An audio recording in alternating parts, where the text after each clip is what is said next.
जेठानी ले आई गांव वाली देवरानी। चालाकी ऐसी चीज है जो करनी सभी को भारी ही पड़ती है, लेकिन कोई समझे तब ना। आजकल लड़कियां ढूंढना कितना मुश्किल हो गया है। बड़ी मुश्किल से तो पढ़ी लिखी नौकरी पेशा बहू मिली है सोनम। बस उसके जैसी ही एक और मिल जाती छोटे विजय के लिए। रीटा बहन की सोच थी कि बहुओं को बेटियों की तरह रखना। उन्हें अपने छोटे बेटे के लिए भी पढ़ी लिखी कमाऊ बीवी चाहिए थी, लेकिन क्यों भाभी, ऐसा क्या हो गया है? बेटे आपके सुंदर, घर आपका बड़ा, और सोच भी आपकी सास वाली भी नहीं है, तो क्यों नहीं मिलेगी बहू? और सोनम बहू को देखो कैसे राज कर रही है पूरे घर में। मैं अपने विजय के लिए भी सोनम जैसी नौकरी करने वाली बहू ढूंढ रही थी, लेकिन मुझे कोई मिल ही नहीं रही। काम करने वाली बहू? लेकिन भाभी ऐसा क्यों? क्योंकि आजकल के लड़कों को ऐसी ही लड़कियां ज्यादा पसंद होती हैं, जो उनके कदम से कदम मिलाकर चले, अपने पति की बराबरी करे। कल को एक की नौकरी ना रहे तो दूसरा सहारा बने। जेठानी जो मन में सोचती है कि भाई छोटी भी नौकरी पेशा आ गई तो घर का काम कौन करेगा? उसे देवरानी नहीं, बस एक नौकरानी की तलाश थी। अरे कैसी बात कर रही है माँ? मैं तो नौकरी पेशा होकर पछताती हूँ। वो भी आ जाएगी तो कैसे घर का काम काज होगा? अरे मेरे लिए तो ऐसी बहू भी चलेगी, लेकिन क्या मेरे विजय को ऐसी बीवी चलेगी? मेरा क्या है, आज हो कल नहीं। अरे भाभी क्यों नहीं, बहू सही तो बोल रही है। और वैसे भी लड़कों को ऐसी ही लड़की ज्यादा अच्छी लगती है जो घर परिवार देखती है। बाकी विजय तुम्हारा राजी रहे, पैसे की कमी थोड़ी ना है जो बहू का मुंह देखना पड़े। लो जी, जेठानी की चाल तो कामयाब हो गई। वो समझ जाती है कि अब तो उसका ही राज चलेगा, क्योंकि जैसा वो चाह रही है वैसा ही हो रहा है। लेकिन ऐसी लड़की भी कौन सी आसानी से मिल जाती है।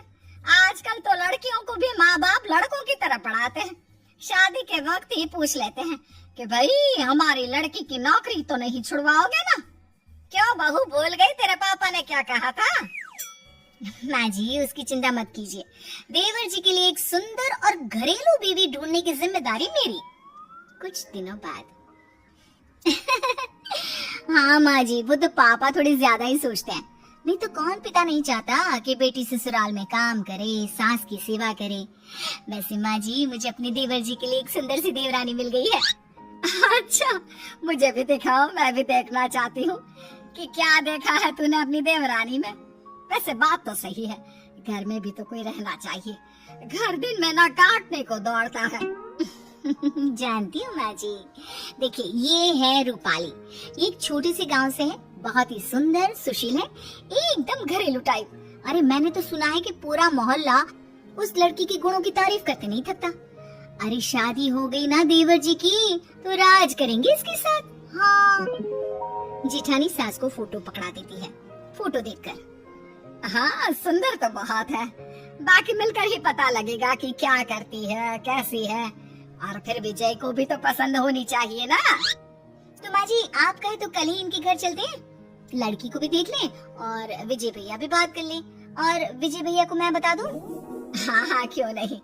अब तुझे जेठानी बनना है, तू तो घर का सब जानती है, तो देख ले, जो सही लगे कर ले, ठीक है। शाम को देवर से, देवर जी ये देखिए कैसी है ये लड़की, कैसी लगी? माँ जी को तो बहुत पसंद है। देवर फोटो देखता है, उसे लड़की गंवार से लगती है।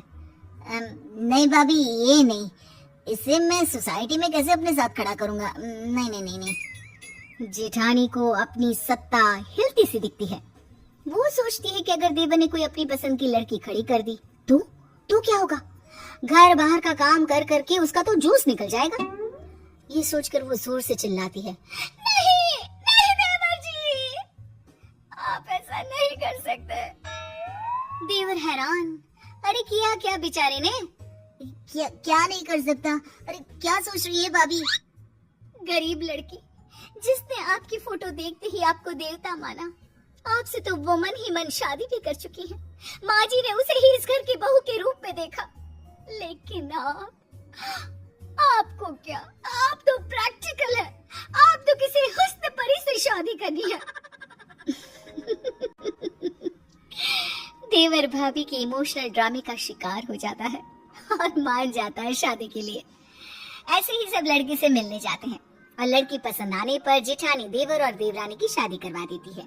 शादी के कुछ दिनों बाद एक नंबर की गंवार। अब देखो रूपाली, मुझे जॉब के लिए देर हो रही है। एक काम कर दो, मेरा कल पहनने के लिए कुछ भी नहीं है मेरे पास। आज से ना मेरे पहनने वाले सारे कपड़े तुम धो दिया करना, ठीक है? देवरानी जो जेठानी के सारे हुक्म किसी आका की तरह माना करती, वही जेठानी भी अपने गेम को खुल कर खेल रही थी। शाम को, अरे बहू, मेरे लिए जरा एक कप चाय बना कर लाना। रूपाली, माँ जी को एक कप चाय बना कर दे दो। लेकिन भाभी मैं तो। प्लीज रूपाली, मैं एक बहुत इम्पोर्टेंट काम कर रही हूँ, उसे बीच में छोड़कर नहीं जा सकती। जी ठीक है। अच्छा हुआ मैं अपने लिए एक घरेलू देवरानी ढूंढ कर लाई। अब मेरा काम बहुत आसान हो गया है। मुझे बस जॉब का काम करना पड़ता है, क्योंकि घर के काम तो प्यारी प्यारी देवरानी संभाल लेती है। वाह जी वाह, कितनी समझदार हूँ मैं। लेकिन दिन एक से नहीं होते। जो नया होता है वो एक दिन पुराना हो जाता है और वो रंग सामने आता है जो उसका असली रंग होता है। और फिर रूपाली, जरा मेरा फोन पास करना। और वो फोन में चार्जिंग नहीं होगा, मेरे बैग में चार्जर रख देना। और हाँ बस जितने दिन की ऐश थी जेठानी साहिबा की, वो खत्म और देवरानी का असली चेहरा बाहर। क्यों दीदी, आप क्या कर रही हो? बैठी ही तो हो। और दीदी, ये छोटे मोटे काम ना खुद कर लिया करो। वैसे भी ऑफिस में भी तो काम करती होगी ना, हैं? हाय रे, ये क्या? सत्ता तो अभी तो बनी थी, आक्रमण हो गया और पूरा ख्वाबों का किला धुस। ओए सुन, ज्यादा बोलने की जरूरत नहीं है, गंवार कहीं की। मैं ना होती तो किसी गांव के घर में चूल्हा फूंक रही होती। ओए होए, ये मुंह और मुख की दाल, मैं कहाँ बैठी होती ये आपको ज्यादा पता है। मेरी सुंदरता और गुणों की चर्चा 7 समंदर पार तक थी, तो मैं कहाँ होती ना, इसकी चिंता तो आप छोड़ ही दीजिए। अगले दिन, अरे माँ, ये देवरानी साहिबा कहाँ है? उठी नहीं है क्या अभी तक? अरे वो है कहाँ, वो तो सुबह के बस से ही गांव चली गई। और हाँ, वो बात कर ही रही थी कि सामने से जेठानी का फोन आ जाता है। सुनिए दीदी, मैं ना कुछ दिनों के लिए अपने मायके जा रही हूँ। मेरी बस का टाइम हो गया है, इसलिए मैं कपड़े और बर्तन धो कर नहीं गई हूँ, इसलिए वो काम आप ही कर लेना। और हाँ, सासू माँ का ना अच्छे से ख्याल रखना, कमाई के चक्कर में ना हवाई मत हो जाना। हाय रे, जेठानी के पैरों तले जमीन खिसक जाती है। क्यों नहीं करके गई हो? और माँ जी ने हाँ बोला था क्या जाने के लिए?